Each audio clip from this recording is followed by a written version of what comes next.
The United Kingdom's economy has once again found itself navigating turbulent waters. The latest economic figures paint a picture of fragility and mounting headwinds. The Office for National Statistics ONS recently released data indicating that the UK's gross domestic product, GDP, unexpectedly contracted by 0.1% in October 2025. This development, while seemingly minor in percentage terms, carries significant weight, stirring concerns about economic stagnation and amplifying the growing chorus of expectations for a near-term interest rate cut by the Bank of England, BOE. This contraction challenges the narrative of a resilient recovery and forces market participants, policymakers, and investors to reassess the UK's economic trajectory heading into the final months of the year. The data serves as a stark reminder of the persistent vulnerabilities plaguing the British economy, demanding a closer examination of the underlying factors and their potential repercussions.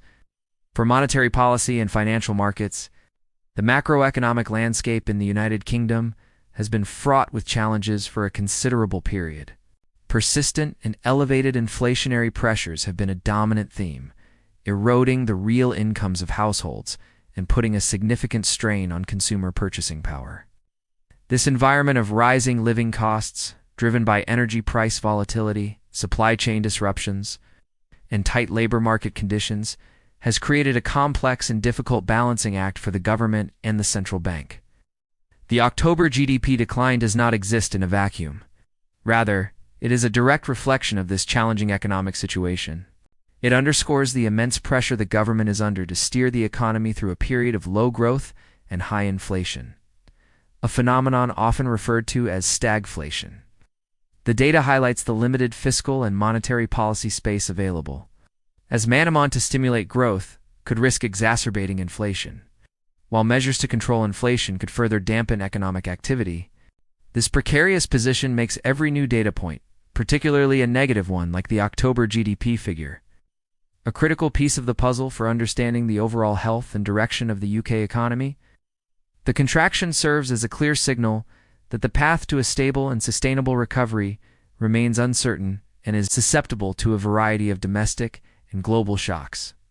Delving into the specifics of the recent events and updates, the headline figure from the Office for National Statistics was the 0.1% month-to-month fall in gross domestic product for October 2025. This was a significant disappointment. It's running directly contrary to the consensus market forecast, which had anticipated a modest expansion of 0.1%. This negative surprise immediately shifted the sentiment among analysts and investors, replacing cautious optimism with renewed concern. The weakness was not confined to a single area, but was broad-based, indicating systemic issues rather than isolated disruptions.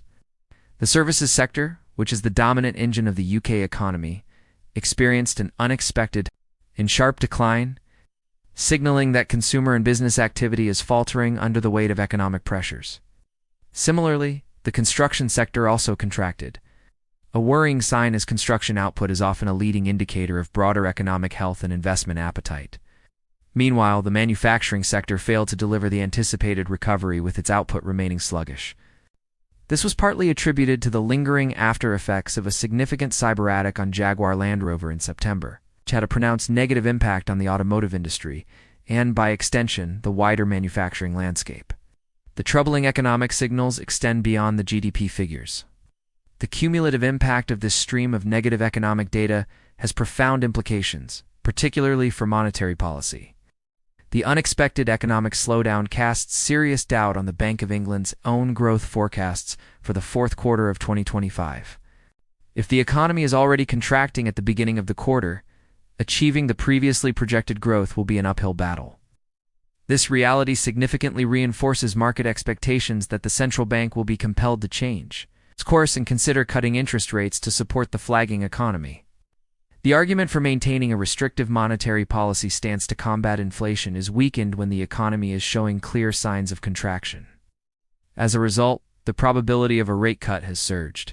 Currently, financial markets are pricing in a more than 90% chance that the Bank of England's Monetary Policy Committee (MPC) will vote to cut its key interest rate at its next meeting scheduled for December 18th, This dramatic shift in expectations was immediately reflected in the currency markets.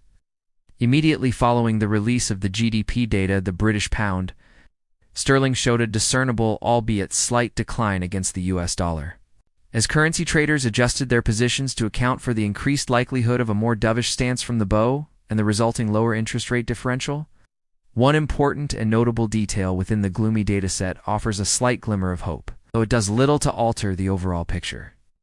The manufacturing sector, despite its overall underperformance, did exhibit a modest recovery, with output growing by 1.1% in October. This partial rebound was largely attributable to the resumption of normal operations at Jaguar Land Rover's factories. The automaker's production had been severely hampered by a major cyberattack in September, which created a significant drag on the entire economy's performance that month. The October figures, therefore, reflect a return to a more normalized level of activity in the automotive sector. However, it is crucial to interpret this rebound with caution. While the recovery at a single major manufacturer is positive, it masks persistent weakness across the rest of the manufacturing industry and the economy as a whole. The fact that the overall economy still contracted, even with this positive contribution, underscores the depth and breadth of the economic challenges the UK is currently facing. With the economic data painting an unequivocally gloomy picture, focus now squarely shifts to the Bank of England and its upcoming monetary policy decision. The combination of a contracting GDP, falling retail sales, weak consumer confidence, and a faltering services sector builds an increasingly compelling case for an interest rate cut. The MPC is faced with a dual mandate of controlling inflation and supporting growth. The latest figures suggest that the risk of a significant economic downturn is now outweighing the risk of entrenched inflation. The likelihood of the BOE cutting interest rates at its upcoming meeting has therefore increased substantially. Such a move would be a clear pivot from its previous policy of aggressive rate hikes aimed at taming inflation. An interest rate cut would be designed to lower borrowing costs for consumers and businesses, thereby stimulating spending, investment, and overall economic activity.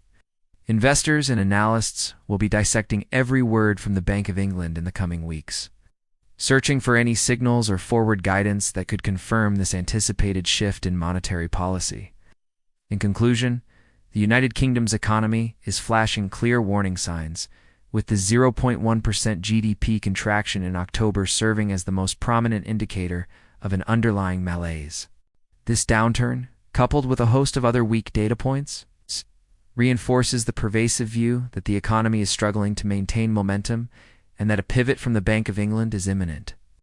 The expectation that the central bank will move to cut interest rates has solidified, transforming from a possibility into a high probability in the minds of most market participants. For investors, this environment demands heightened vigilance and a strategic recalibration of portfolios. We recommend that investors closely monitor the Bank of England's next moves, including the statements and minutes from its December 18th meeting, as well as all forthcoming economic data releases, such as inflation and employment figures.